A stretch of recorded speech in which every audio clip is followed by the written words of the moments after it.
नमस्कार बच्चों, आप सभी का ज्ञानालय में हार्दिक स्वागत है। और आज हम लोग देखने वाले हैं एक्सरसाइज 1.3 का ही आगे का सीरीज, जो कि है क्वेश्चन नंबर 6 से क्वेश्चन नंबर 9 तक है आई थिंक। तो आज देखेंगे क्वेश्चन नंबर 6, 7, 8, 9। ठीक है, तो सबसे पहले क्वेश्चन 6 है, look at several examples of rational numbers in the form of P by Q. ठीक है, पी बाई क्यू के फॉर्म में वेयर की क्यू जो है is not equals to 0, where p and q are integers with no common factors other than 1. no common factor, यहाँ पर common factor कोई भी होना नहीं चाहिए। and having terminating decimal representation, और उनका जो आंसर आएगा डेसिमल नंबर में तो वो टर्मिनेटिंग भी होना चाहिए। ठीक है, तो can you gas what property must satisfy. अब आप क्या गैस कर सकते हैं कौन सा प्रॉपर्टी सेटिस्फाई करेगा यहाँ पर। तो सबसे पहले क्वेश्चन को अच्छे से समझो। ऐसे दो नंबर्स लेने हैं जो आपस में क्या होंगे, को प्राइम नंबर होंगे। को प्राइम नंबर मतलब ऐसे नंबर जिनका सिर्फ एक ही फैक्टर होता है और वो होता है 1। एक ही कॉमन फैक्टर होता है जिसका होता है 1। अगर आपको समझ नहीं आ रहा तो देखिए, यहाँ पर मैं लिखती हूँ 2, यहाँ पर मैं लिखती हूँ 3। ठीक है, फैक्टर मतलब मैंने आपको बताया था क्या होता है, जिससे पूरी तरह से डिविजिबल हो सके। कोई भी संख्या जिससे कोई संख्या पूरी तरह से डिवाइड हो सके, वो संख्या उस संख्या के लिए फैक्टर का काम करती है। बहुत ही कॉम्प्लिकेटेड लग रहा होगा, आइए एग्जांपल से समझते हैं। 2 का फैक्टर है 1, 1 के टेबल में 2 आता है। ठीक है, 2 के टेबल में 2 आता है, 3 के टेबल में 1 आता है, 3 2 के टेबल में नहीं आता है और 3 खुद के टेबल में ही आता है। तो यहाँ पर देखिए, ये दोनों संख्या जो है आपस में कैसी है, को प्राइम है, क्योंकि इनका जो सबसे कॉमन फैक्टर है वो है 1। इसके अलावा इन दोनों में कोई भी फैक्टर नहीं है। ठीक है, तो अब आगे हम लोग देखते हैं, ऐसी संख्याएं लेनी है। तो अब हम लोग इसमें देखिए 7/5 ले लीजिए। 7 भी एक प्राइम नंबर है जिसका सिर्फ 1 ही कॉमन फैक्टर निकलेगा और 5 का भी 1 ही निकलेगा। तो ये हो जाएगा, इसको अगर डिवाइड देंगे तो देखिए 5 7 1 0 7, सॉरी माय फॉल्ट, 5 2 आ जाएगा, इधर पॉइंट, यहाँ पर 0, ये 4। तो ये क्या हो गया 1.4। तो ये क्या है, टर्मिनेटिंग डेसिमल, मतलब डेसिमल के बाद वो संख्या जो भी आएगा 4-5 संख्या के बाद वो खुद ही क्या हो जाएगा, स्टॉप हो जाएगा। उसके बाद और संख्याएं नहीं आएंगी। तो यहाँ पर 7/5 एक हमें डिजिट मिल गया जिसका आंसर है 1.4, जो कि एक टर्मिनेटिंग डेसिमल है। अब अगर हम लोग लेते हैं 3/5, देखते हैं इसको भी करके। 5 बाहर, 3 अंदर, 0 3.0, 5 6 30। तो ये भी क्या है, एक टर्मिनेटिंग डेसिमल है। ठीक है, इस तरह से आप 4/5, 6/5 या फिर कुछ भी ऐसे नंबर्स ले सकते हैं जो आपके टर्मिनेटिंग डेसिमल को रिप्रेजेंट करें। ठीक है, आई होप आप लोग को क्वेश्चन 6 समझ आया होगा। अब बढ़ते क्वेश्चन नंबर 7 की तरफ। तो क्वेश्चन नंबर 7 में बता रहा है, write 3 decimal number whose decimal expansion are non terminating non recurring. यहाँ पर नॉन टर्मिनेटिंग और नॉन रिक्वायरिंग का मतलब क्या है। अब देखो, डेसिमल जो है ये दिमाग में याद करके रख लो। डेसिमल को दो पार्ट्स में डिवाइड कर सकते हैं, एक होता है टर्मिनेटिंग और एक होता है नॉन टर्मिनेटिंग।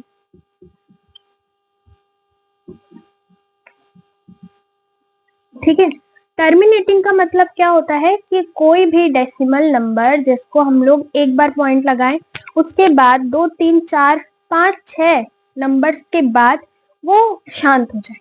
ठीक है, मतलब ये सेटिस्फाइड वाला है, शांत, सेटिस्फाइड,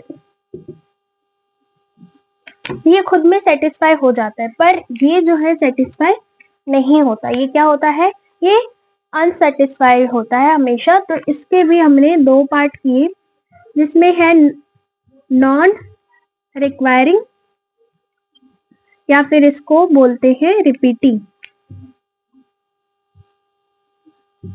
और इसमें होता है रिक्वायरिंग या फिर रिपीटिंग। अब इनका मतलब क्या होता है, नॉन टर्मिनेटिंग मतलब कि कभी भी रुकेगा ही नहीं। वो आपने देखा होगा क्वेश्चन में, यहाँ पर पॉइंट लगा, यहाँ पर 4 5 लिखा है, फिर ऐसे ऐसे ऐसे डॉट डॉट दिया होगा। तो ये सारे जो नंबर्स आते हैं ये सब आते हैं नॉन टर्मिनेटिंग में, ठीक है। अब ये नॉन रिक्वायरिंग है कि रिक्वायरिंग है, ये पता करने के लिए हमें पता करना पड़ेगा। ये जो है 45 जो है, ये उसके बाद वाली संख्या क्या आएगी। अगर मान के चलो 45 के बाद फिर से 45 आ गया, 45 आ गया, यानी कि इसने अपने आप को फिर से रिपीट कर दिया, तो ये हो जाएगा रिक्वायरिंग। मतलब फिर से वो अपने आप को क्या कर रहा है, रिपीट कर रहा है, ठीक है। और अगर नॉन रिक्वायरिंग, नॉन रिपीटिंग है, इसका मतलब ये 45 तो लिखा, अब ये 45 उसके बाद इसने लिख लिया 06, फिर 34, फिर 96, तो ये नंबर जो है क्या हो जाएगा, नॉन रिपीटिंग। मतलब कोई भी संख्या जो है एक टाइम के बाद फिर से रिपीट नहीं कर रहा है। तो यहाँ पर ये जो है आप लोग को समझ आ गया होगा नॉन रिक्वायरिंग और रिक्वायरिंग। तो अब हम लोग क्वेश्चन में आते हैं, non terminating and non recurring के 3 एग्जाम्पल। तो अब 3 एग्जाम्पल देख लीजिए, whose decimal expansion are non terminating and non recurring. तो आप कोई भी सिंपल सा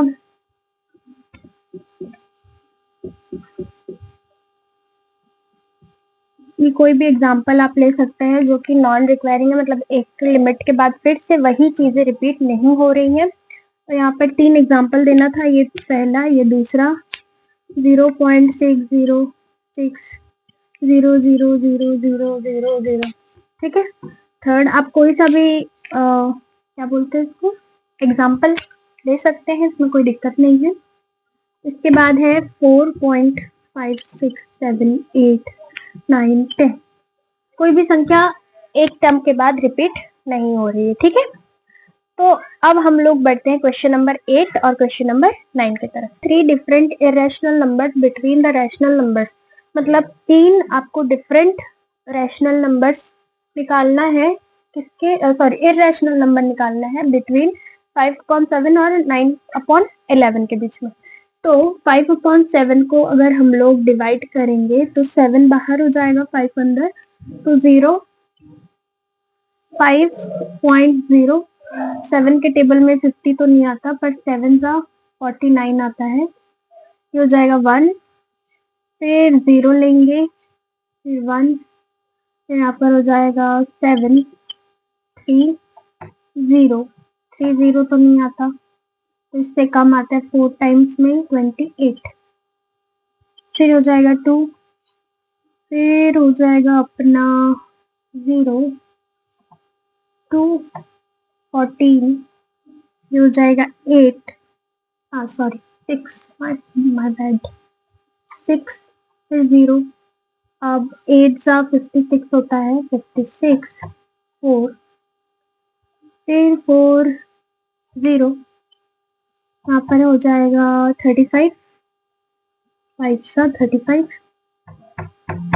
5 आ गया, देखो 5 आ गया, फिर से ये जो है यहाँ से फिर से कंटिन्यूअसली चालू हो जाएगा, ठीक है। तो अब देखो यहाँ पर क्या क्या वैल्यूज आई 5/7 की। 5/7 इज इक्वल्स टू आया 0.714285, और 9/11 का भी देख लेते हैं हम लोग। 9/11 का है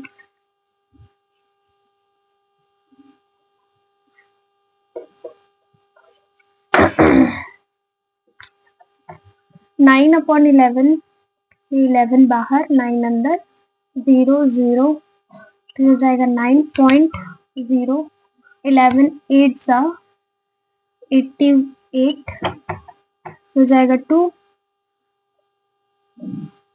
ये हो जाएगा 0,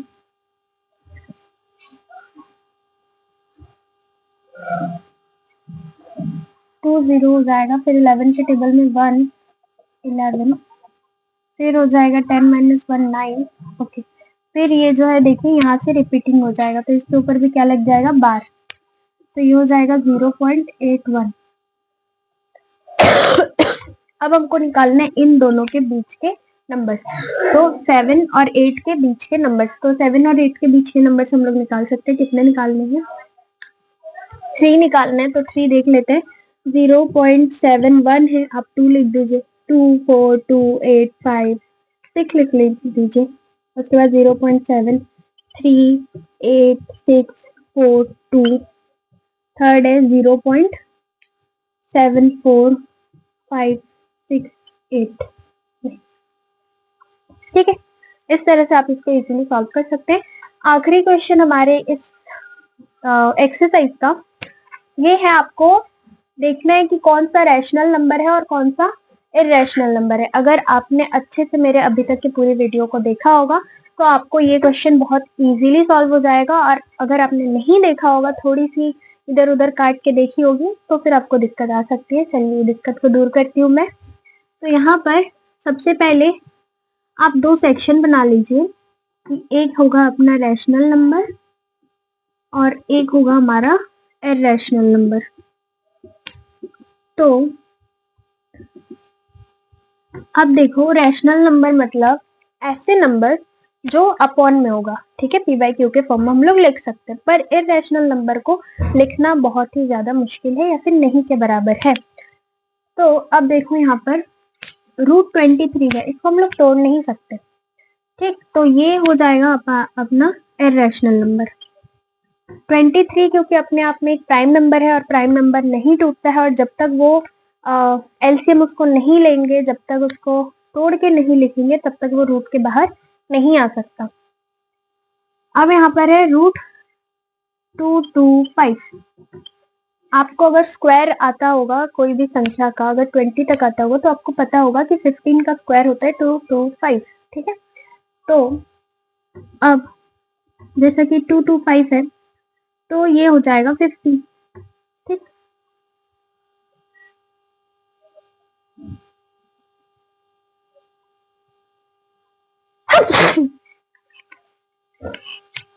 अब नेक्स्ट है 0.3796। देखो इसको हम लोग इजीली लिख सकते हैं ऐसे 0.3796, क्योंकि ये एक क्या है, आपका टर्मिनेटिंग डेसिमल है, जिसकी वजह से यहाँ पर से हम लोग पॉइंट को हटाएंगे और इसको लिखेंगे 1000000। 4 बार क्यों? क्योंकि पॉइंट के बाद 4 संख्या, इसलिए हमने 4 बार 0 लिखा। तो ये भी रैशनल नंबर में कन्वर्ट हो गया, मतलब ये और ये रैशनल नंबर है। अब आगे देखते हैं 7.478478। देखो यहाँ पर एक जो है, एक ही पैटर्न अपने आप में बार बार फॉलो कर रहा है, जो कि 478 फिर 478 फिर 478 ही आएगा। तो ये एक हो जाएगा आपका irrational number 7.47847। Okay, and last ये भी देखिए, इसमें भी डॉट डॉट था 1.1010010001। तो ये भी जो है, ये भी आपका इरेशनल नंबर हो जाएगा। आई होप आप लोग को पूरा 1.3 क्लियर हो गया होगा। मिलते हैं अगले एग्जाम्पल क्वेश्चंस के साथ, तब तक के लिए बाय बाय।